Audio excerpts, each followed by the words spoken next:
Église.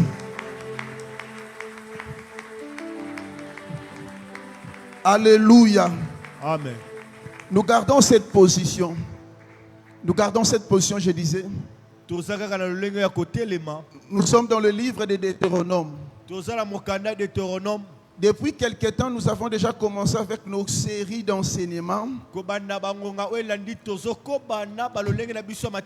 Aujourd'hui particulièrement, il s'agit du livre de Deutéronome.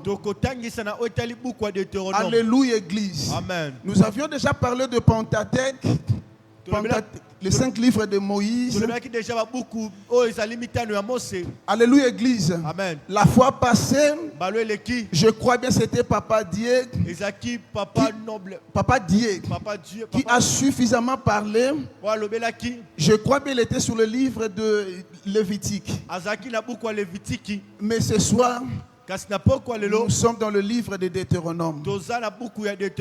Alléluia. Amen. N'oubliez pas que c'est dans ce livre que Moïse a dit en son temps que Dieu vous suscitera un prophète comme moi. Et à ma grande surprise, Moïse a insisté en disant ceci. Écoutez-les. Vous savez, lorsqu'il y a une recommandation d'écouter, cela traduit de la crédibilité.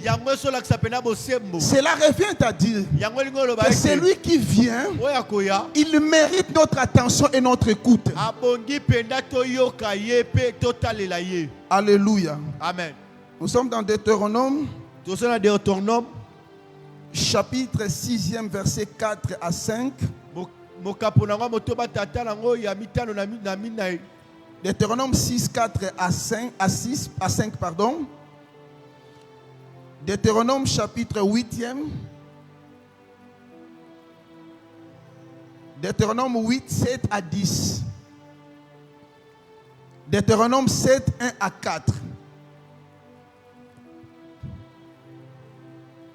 Alléluia. Amen. Nous commençons par Deutéronome chapitre 6e. 4 à 5. Nous allons lire. Écoute Israël. L'Éternel notre Dieu est le seul éternel. Verset 5. Tu aimeras l'Éternel ton Dieu de tout ton cœur, de toute ton âme et de toute ta pensée. Deuxième passage de Deutéronome 8.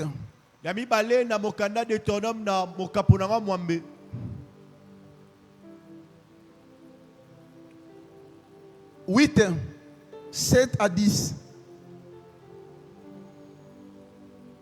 Rapidement, s'il te plaît. Deutéronome chapitre 8e, verset 7. Car l'Éternel ton Dieu va te faire entrer dans un bon pays. Pays de cours d'eau, des sources et de lacs qui jaillissent dans le valet et dans le montagne. Pays de froment, d'orgue, de vignes, de figuiers et de grenadiers. Pays d'oliviers et de miel. Est-ce qu'on peut acclamer pour le Seigneur, pour la parole? Nous pouvons nous rasseoir. Je disais tantôt que Moïse a dit en son temps que Dieu vous suscitera un prophète comme moi. Écoutez-les. Cela revient à dire c'est qu'il y aurait une similitude entre Moïse et Jésus. Parce que dans la Bible, il y a des figures de style phare dans la Bible. Des figures de style phare dans la Bible, fréquentes. Alléluia. Amen. Je disais ceci, c'est que dans la Bible, il y a des figures de style. Il y a l'olenge et l'obel ou ezali zonga kaming na Bible. Vous allez remarquer, il y a des figures de style comme la comparaison. C'est comme dans la Bible, lorsqu'on dit les justes croient, c'est comme le palmier. En temps normal, tu n'es pas vraiment un palmier. Mais dans ta façon de croître, la Bible considère comme si tu étais un palmier. Et la Bible dit qu'ils s'affermissent comme le cèdre du Liban. Alléluia. Amen. C'est pourquoi l'apôtre Paul dit ceci. La nature même de vous enseigne-t-elle pas? Parce que là où Dieu a parlé, là où Jésus a parlé, là où le Saint-Esprit a parlé, là où l'homme a parlé, il y a une dimension de l'évangile. C'est la dimension de la nature. Raison pour laquelle l'apôtre Paul dira ceci. Les perfections invisibles de Dieu, sa puissance éternelle et sa divinité se manifestent comme à l'œil nu. Ils sont donc inexcusables. Ils sont donc inexcusables. Alléluia. Amen. Sois avec moi s'il te plaît. Je disais ceci. Dieu parle. Jésus parle. Le Saint-Esprit parle. L'homme a parlé. Mais il y a une dimension de parler de Dieu. C'est le langage de la nature. C'est pourquoi l'apôtre Paul dira ceci. Les perfections invisibles de Dieu. Je suis dans Romains chapitre 1er. Les perfections invisibles de Dieu. Sa puissance éternelle et sa divinité se manifeste comme à l'œil nu au travers de sa créature. Et les hommes sont donc inexcusables. Cela veut dire tout simplement c'est que dans la nature il y a une dimension de parler de Dieu. C'est pourquoi l'église, Jésus est où Dieu est tout en toutes choses. C'est pourquoi je disais aussi qu'il y a des figures de style. Dieu peut nous comparer à la nature et autres. Raison pour laquelle lorsque la Bible dit que Dieu vous suscitera un prophète comme moi, écoutez-les, faisons très attention. Là où Dieu procède à l'empreinte de figure de style, c'est que la Bible met en phase une vérité qui devrait être écoutée et appréhendée. Alléluia église. Amen. Alléluia. Amen. C'est pour faire des figures comme la comparaison. Une autre figure comme des métaphores. Quand on dit nous sommes le sel de la terre. Et autres. Mais une des anciennes méthodes de méditation et de l'étude biblique, c'est la méthode qu'on appelle la méthode de OIA.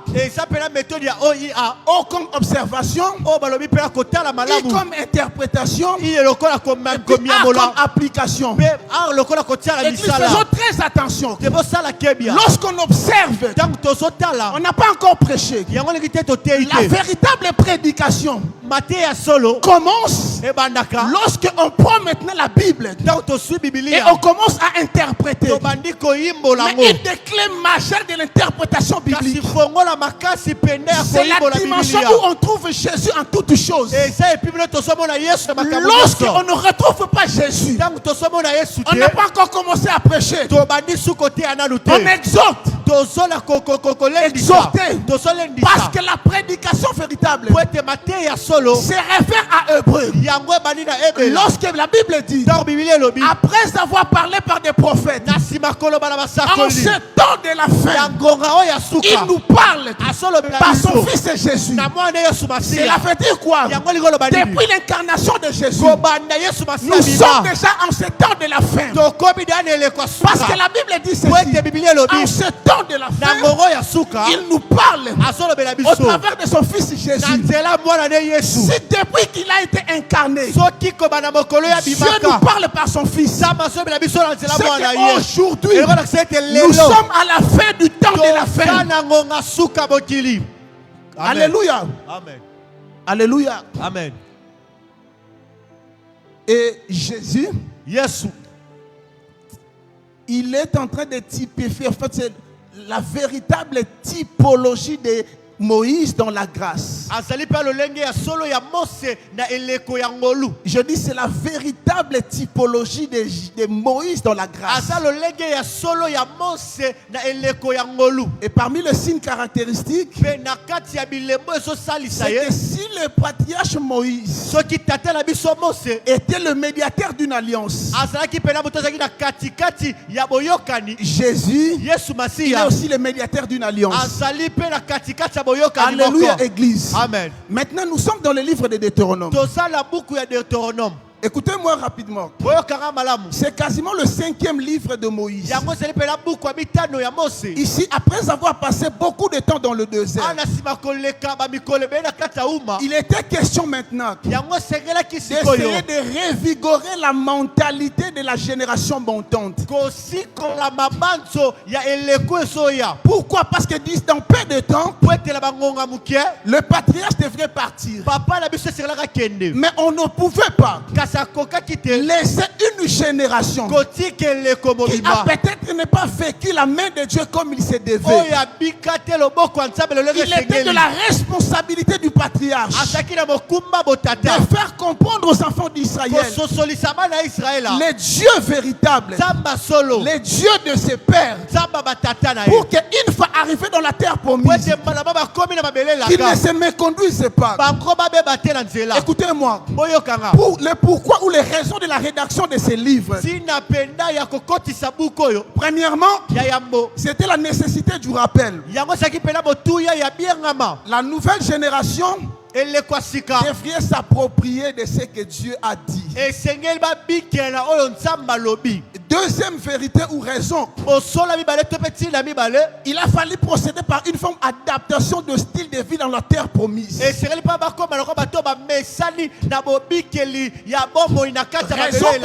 Raison pour laquelle il a présenté tout ce qu'il y avait autour de le pays où le lait, le miel et autres. Mais la troisième raison, c'était l'avertissement contre l'idolâtrie. Retenez une chose, Église. Je disais tantôt, il y a une ancienne méthode d'étude biblique. La méthode que j'ai appelée la méthode de OIA. L'observation, interprétation et puis l'application. Dans l'observation, en fait, c'est quoi? C'est lorsque nous sommes dans la dimension historico-grammaticale. Histoire et la grammaire, c'est que nous voyons.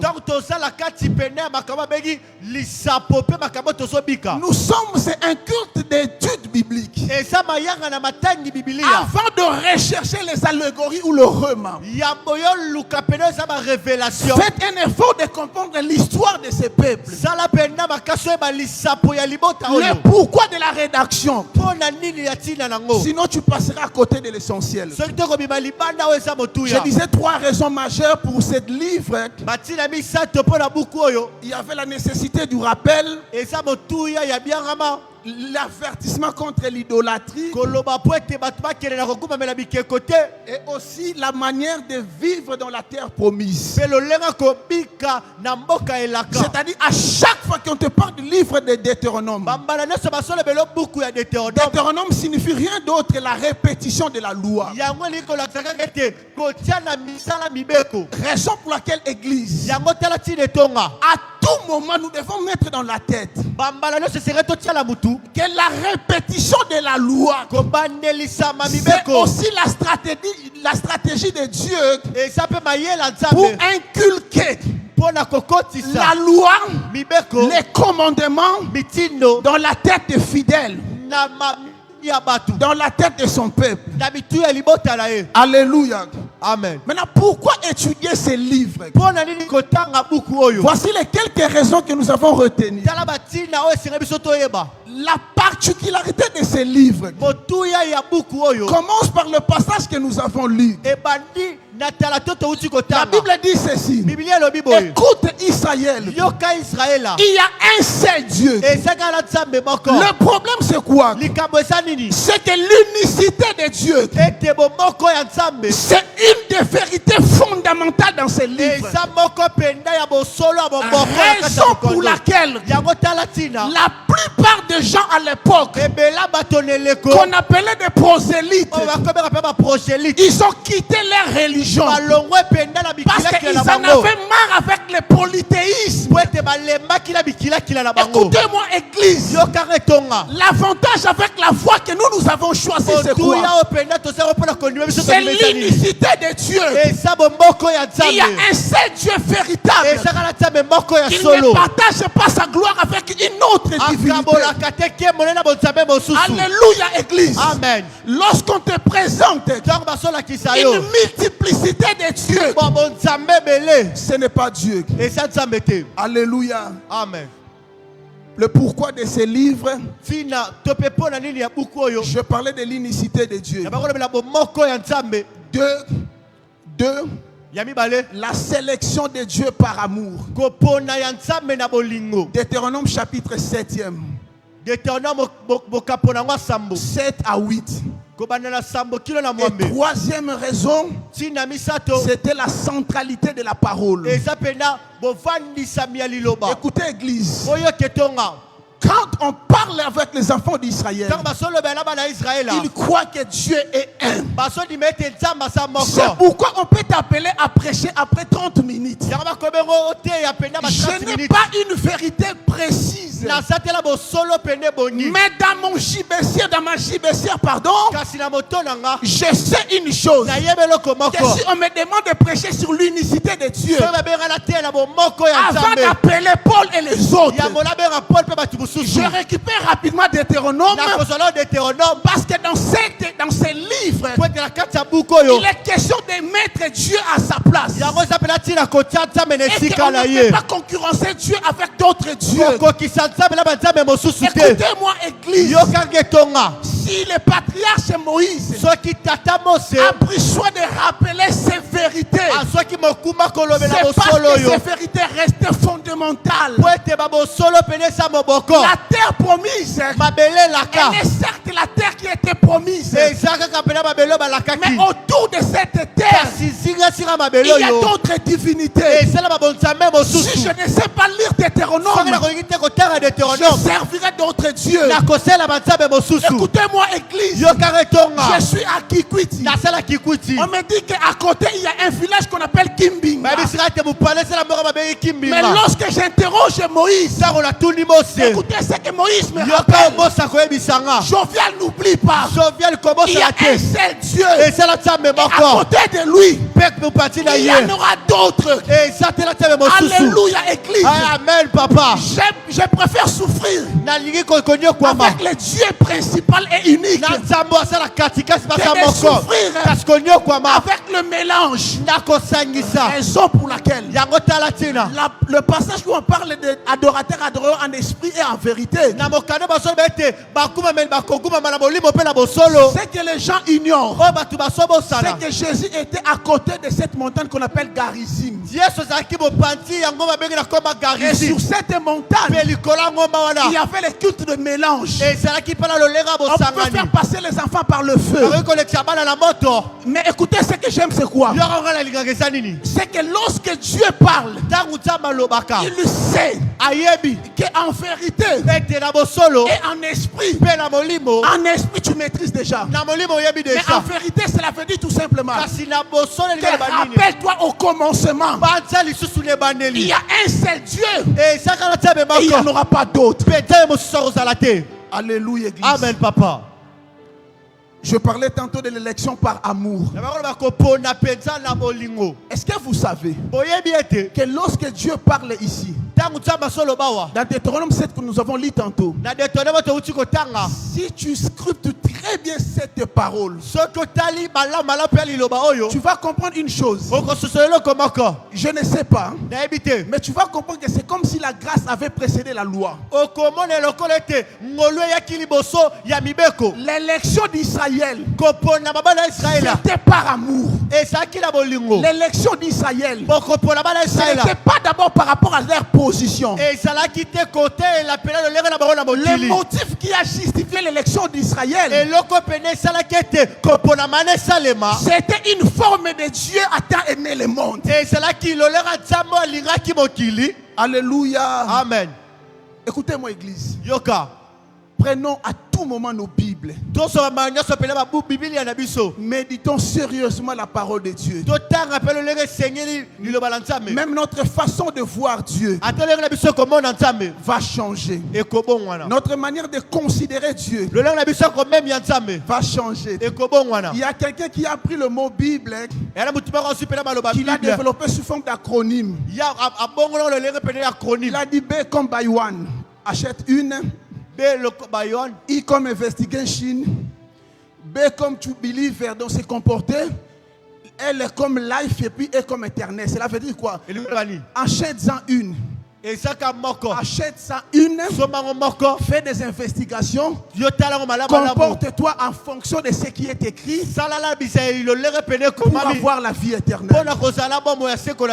Alléluia. Amen. Je parlais de étudier. Écoutez-moi, église. Après avoir rappelé aux enfants d'Israël ce que Dieu a accompli,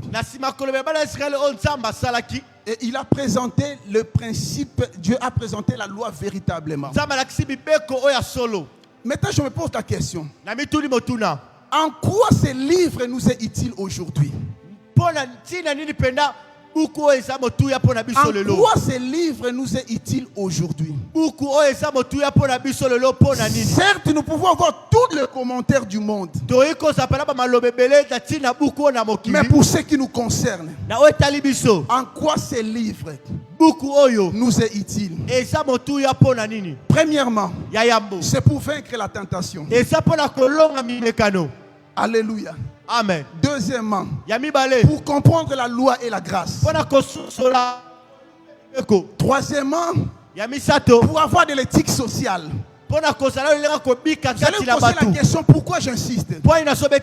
Parce que face à la tentation, lorsque Jésus, notre Seigneur Jésus dira, face à la fin, il a cité Matthieu 4:4. Et lorsque vous lisez le chapitre de Matthieu 4, on fait référence à ce livre. Raison pour laquelle, car à toi qui pense que Moïse n'a rien écrit. Il y a des personnes qui estiment que les livres de Deutéronome et les autres livres de Pentateuque, ce sont que des arrangements humains. Maintenant, plusieurs années plus tard, plusieurs siècles après, notre maître Jésus va se servir de cette parole de Deutéronome pour faire face aux tentateurs. Écoutez-moi, église. Martin Luther a dit ceci: on n'empêchera jamais aux oiseaux de voler sur nos têtes. Mais ce que nous pouvons refuser, c'est que les oiseaux bâtissent des nids sur nos têtes. Église, écoutez-moi. Lorsque la tentation se présente, parmi les ressources nécessaires, c'est la parole de Dieu, particulièrement les livres de Deutéronome. Parce que si Jésus pouvait puiser dans Deutéronome, c'est que moi aujourd'hui, je peux aussi puiser dans ces livres. Face à la faim, face au manque, ne cède pas. Si hier ça n'a pas marché, je crois et je suis sûr et certain, demain ça marchera. Alléluia. Amen. Deuxièmement, face à l'orgueil de la vie et à l'idolâtrie, Jésus n'a pas fléchi. Écoutez-moi. Lorsque le diable se présenta, le diable a parlé de se prosterner. En temps normal, le diable avait une dimension de définition de l'adoration ou de fait de se prosterner qu'il a voulu communiquer à Jésus. Le diable a parlé seulement de se prosterner. Le fait de s'incliner pour rendre gloire ou hommage. Mais lorsque nous lisons Matthieu 4, la réponse de Jésus m'interpelle, Papa Ndakazeka. Il a dit: tu adoreras le Seigneur ton Dieu et tu ne serviras que lui. Mais Jésus, la définition de Satan, c'est une adoration liée à une forme ou à une position physique. Maintenant, comment toi tu veux nous faire savoir que l'adoration et les services égales se prosterner? Cela veut dire tout simplement que lorsque nous prenons la Bible comme prédicateur, et prendre ce que Moïse a dit et l'actualiser, c'est prendre ce que Moïse a dit et le circonscrire par rapport à notre alliance. Parce qu'en temps normal, c'est comme si Jésus a rajouté. C'est là où je voudrais nous interpeller. Lorsqu'on parle d'éviter l'adoration ici, ne voyez pas seulement l'adoration dans la dimension de se prosterner. Lorsque tu sers Dieu, tu adores. Lorsqu'on descend sur terrain pour les évangélisations, tu adores. Lorsque tu nettoies l'église, tu adores. Lorsque tu balayes à l'église, tu adores. C'est que la dimension véritable de l'adoration en cette nouvelle alliance, au-delà de se prosterner, la qualité de ton service. Comment est-ce que je sers Dieu? Est-ce que je présente le soleil? Est-ce que je vois la manière dont les choses se passent autour de moi? Est-ce que je vois mes titres? Écoutez-moi, si je ne considère que mes titres, avant d'adorer, avant de servir, je passe déjà à côté du culte véritable. Pendant ce culte, comprenons une chose, c'est que évitons l'adoration d'autres dieux. Servons Dieu véritable. Mais je disais, l'utilité aujourd'hui c'est quoi? C'est les livres où on nous parle aussi d'assister le veuve et les orphelins. C'est pourquoi je parlais de l'éthique, ou encore mieux de la justice. Écoutez, Église, vous savez comment le diaconat est né dans la Bible? C'est parce qu'il y avait de l'injustice distributive entre le veuve helléniste et le veuve juif. Il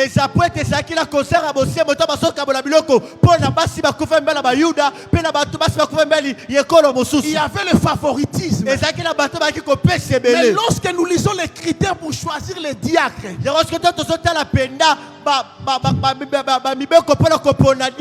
pour une tâche qui paraissait, je dirais, trop logistique, mais on a insisté à ce qu'ils soient des personnes remplies de l'esprit. Je me pose la question, quel est le rapport qui est entre le fait d'être rempli de l'esprit et de s'occuper des veuves? Église, écoutez-moi, il y a des charges à l'église. Si naturellement ton élan du cœur ne correspond pas, ton élan du cœur, le lengo na motema, et ça correspond à tes coco tate. Imaginez un diacre qui a été une institution qui a été mise en place pour lutter contre l'injustice. Mais toi qui es diacre kabara déjà té, c'est un problème. Donc tu vas transposer ce que nous avons hier évité. C'est ce que tu vas encore reconduire. Écoutez-moi, église. Les livres de Deutéronome, c'est un livre qui nous rappelle les directives de Dieu pour une nouvelle étape de la vie. Si nous n'appliquons pas le principe de ces livres, certes nous aurons des passages bibliques, mais nous n'aurons pas de vérité biblique en nous. Certes nous aurons des textes mémorisés, mais il nous manquera une chose, c'est l'application. C'est là où je voudrais attirer notre attention. Bref, le rappel de ces livres demeure important. Mais n'oublions pas une chose, c'est que celui qui parle, c'est le prophète. Il sait ce que ça pouvait arriver par la suite. 40 ans dans le désert. Mais il était judicieux d'avoir la maîtrise de la loi. C'est que le nombre d'années dans le désert ne justifie en rien le fait de ne pas appliquer et connaître la loi. Et par rapport à la centralité de la parole, la Bible dit ceci, que cette parole était pratiquement appliquée partout sur les linteaux et autres. Cela veut dire tout simplement, c'est que partout où tu te retrouves, quand tu regardes, tu vois. Il n'était pas question d'une fréquence bien déterminée. Il était question de voir, de contempler continuellement. La dernière fois où tu as médité la parole d'Atécan, la dernière fois où tu as pris un livre pour lire en entièreté d'Atécan, prédicateur, tu as combien de commentaires bibliques chez toi? On se lève ici, certes. Raison pour laquelle nous sautons l'étape observation avec une interprétation qui n'a peut-être pas de forme. Nous chutons beaucoup plus sur les applications. Parce que pour ce qui est des applications, chacun peut comprendre à sa manière. Mais pour ce qui est de l'interprétation, c'est ce qu'on appelle le fondement par excellence. Je suis d'accord que nous puissions déclarer le passage de Deutéronome. Mais si nous ne comprenons pas qu'a priori, Moïse annonçait aussi Jésus, nous allons passer à côté de l'essentiel. Cher ouvrier, sans intention de maîtriser toutes choses. Yes. Sans intention de maîtriser toutes choses. Reprenons nos Bibles. Relisons nos Bibles. Ne prêchons pas ce que j'ai entendu dans le bus. Ne prêchons pas des livres. Écoutez-moi. Si nous courons derrière les livres pour prêcher, nous allons prêcher les auteurs. Mais écoutez les bons conseils pour nous. Lisons les livres à la lumière de la parole. Si je lis les livres à la lumière de la parole, je vais me limiter à ce que la Bible dit. Yes. Alléluia. Mais si je veux comprendre la Bible par des livres, je prêcherai en auteur. Pourquoi j'insiste? Parce que le livre de Deutéronome, il était question d'inculquer. Il était question de mémoriser même que Dieu est un. La parole de Dieu, c'est le centre de toutes choses. Et n'oublions pas une chose. C'est que dans la terre promise, celui qui a raté le chapitre de Deutéronome, il ratera les cultes véritables dans la terre promise. Celui qui a raté le chapitre de Deutéronome, il risquera d'entrer dans la terre promise avec un Dieu puissant d'exode, mais pas avec un Dieu solide comme fondement. L'église, ne nous lassons pas de répéter certaines prédications, parce que Deutéronome signifie la répétition.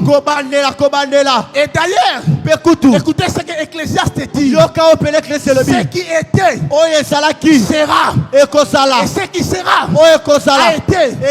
En temps normal, la Bible c'est un livre cyclique. Alléluia. Amen. Come on, papa. Amen. La Bible c'est un livre cyclique. Ça dépasse même les cycles de l'eau. Yes. Où on vous parle de l'évaporation, condensation, noyau d'Aitken et puis la pluie. Ça dépasse ça. Alléluia. Amen. Et pour finir, je voudrais dire une chose.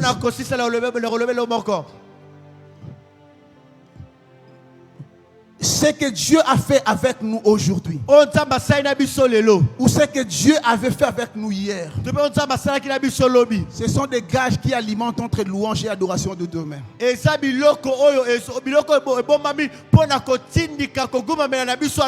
Le caractère historique de ce que Dieu a fait avec nous sont des armes qui nous permettraient de tenir devant le Goliath de demain. Même Moïse, le prophète, a rappelé aux enfants d'Israël: il est temps où, lorsque nous nous rendons compte qu'il y a eu des faux pas, n'hésitons pas de rentrer. Même les enfants d'Israël l'ont fait. Le péché a atteint le niveau le plus élevé à Kadesh et Barnéa. Mais il n'y a eu pas de jeunes pour pouvoir rentrer et recadrer les tirs. Tu ne diras aucune fois dans ta tête: c'est à cause de ma propre force. Non, non, non. Écoutez ce que la Bible dit de Deutéronome 8. Je t'ai fait passer par le désert. Deuxièmement, je t'ai enseigné. Troisièmement, afin de te faire du bien. Pourquoi nous tergiversons dans notre foi? Parce que le chapitre du désert nous avons sauté. Et par conséquent, l'enseignement était aussi sauté. J'ai pris ce soir que le désert que tu as déjà eu à traverser, j'ai pris ce soir que les difficultés que tu as déjà eu à traverser, que Dieu s'élève pour t'enseigner et te faire du bien. Je disais pour te faire du bien. Mais non, c'est pas de dire dans ton cœur: c'est parce que je suis licencié. Jovial ne dira pas dans son cœur: c'est parce qu'il a fait l'université de Kinshasa qu'aujourd'hui il peut se retrouver comme responsable d'identité. Il y a des gens qui ont fait mieux que moi. Mais n'oublions pas une chose. Nous avons aussi dit que Deutéronome te rappelle déjà que la saison du miel, je dis la saison du miel arrive, et que la saison de manne a mis fin. Alléluia. Amen. C'est là où je voudrais conclure en disant ceci: la manne comme nourriture, c'est aussi la parole. Fais très attention. À chaque dispensation, il y a des vérités liées à la saison. Ce qui nous tue, c'est quoi? Je vais manger la manne dans la terre promise. Dans la terre promise, il faut du miel. Qu'est-ce que je veux dire par là? Vous allez rester comme ça un jour. Vous verrez maman se présente avec un thème principal. On se pose deux fois des questions. Mais qu'est-ce que c'est avec ce thème pendant cette saison? C'est parce qu'elle a entendu que la saison de la manne vient d'être passée. Si tu n'acceptes pas la saison de la terre promise, tu intercéderas. Tu ne verras plus la manne. La seule fois où tu verras la manne, si tu es dans le sein des saints. Et dans le sein des saints, la manne sert des souvenirs. On ne mange pas. Raison pour laquelle dans cette dispensation, écoutez, il y a de la nourriture qui ne traverse pas. Il y a des choses que Moïse a dit qui restent comme la manne. Je n'observe pas le sabbat. C'est la manne. Alléluia. Amen. Que Dieu te bénisse. Aïe, aïe, aïe, aïe, aïe, aïe.